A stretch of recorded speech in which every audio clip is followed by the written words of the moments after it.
Good evening, everyone. It's Cindy in Seattle. How are you this evening? It's Wednesday evening. I'm never on TikTok. I'm never doing TikToks in the evening, but I decided to come on this evening as I am getting ready to do my own show. It's called Heartbeat. It is mostly a political show. I focus a lot on prosperity for all people.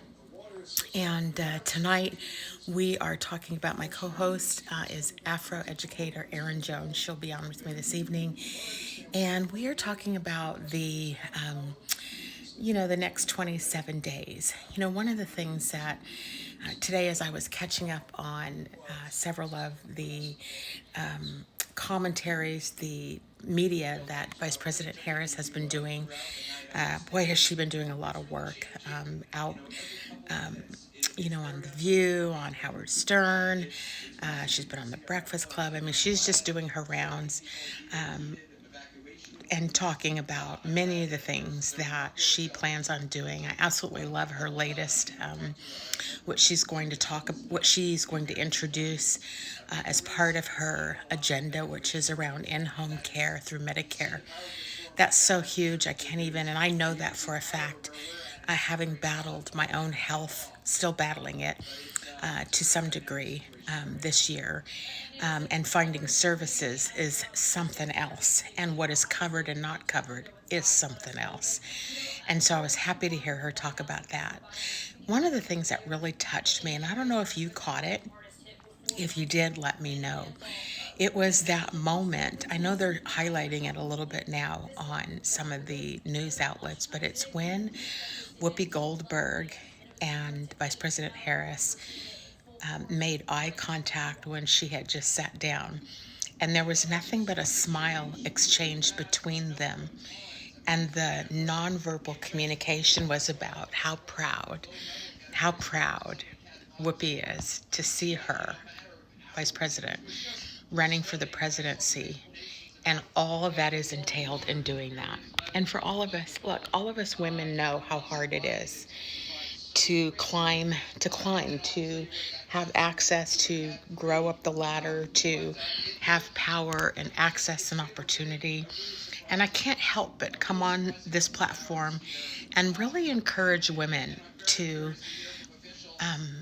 have that warmth and smile that I saw between them.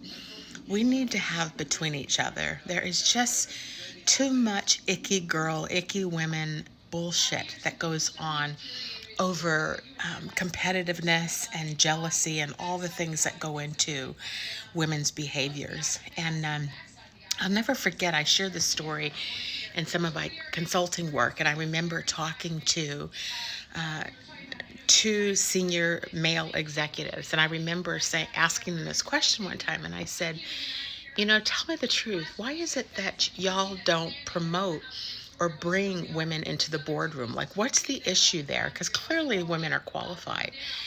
And one of them said, Cindy, can I tell you the truth? And I said, yes. And he said, we don't want bitches in the boardroom. We see how you guys treat each other. I'll never forget that. That was probably 10 years ago now that he said that to me.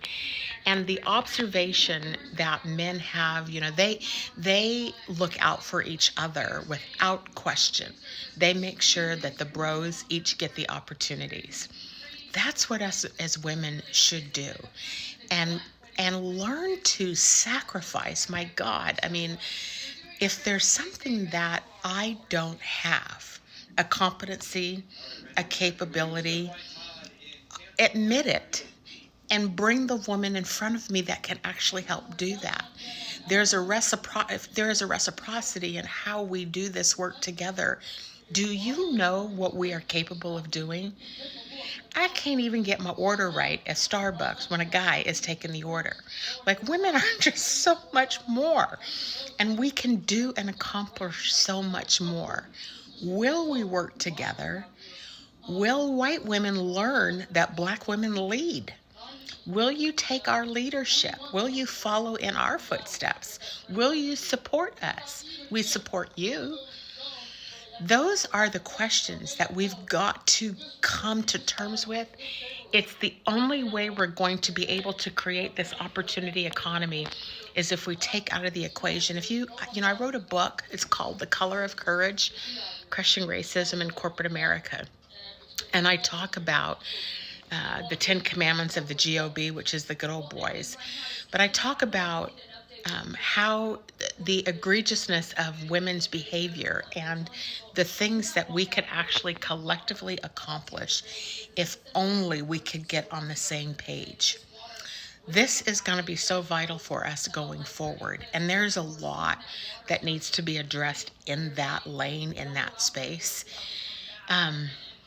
That is how we're going to turn things majorly around. We want to get the Medicare things pushed forward. An opportunity economy is going to reveal who the most qualified people are and who should have access and opportunities. And that is going to show this world it is Black women. It is Black women who have invested in ourselves, in our education, who have taken on 2 and 3 jobs because we're still making 63 cents to the dollar. It is us. Have you caught that TikTok that's going around where there's all this controversy about a young man who was in some sort of trouble, and his mom had said, if anything happens, go find a Black woman, she'll help you. And they created a lot of chaos over that comment. But I understood the nature of it, because it is us as Black women who care and make things happen. I'm not taking that away from any other women. There are definitely good women out there who help and make things happen, but it is a Black woman who is going to save this country. And so we have got to start working together. What will it take? Give me some of your comments. What do you think it's going to take to be able to move us forward when Vice President Harris swears into the office in January? I hope you catch my show, Heartbeat. It's on YouTube. You can pick it up anytime. It airs live at 8 p.m. Pacific time, but it resides on there. I'd love to hear from you. I'd love your support. I'm actively leading in this work. So, okay, have a good evening, everyone.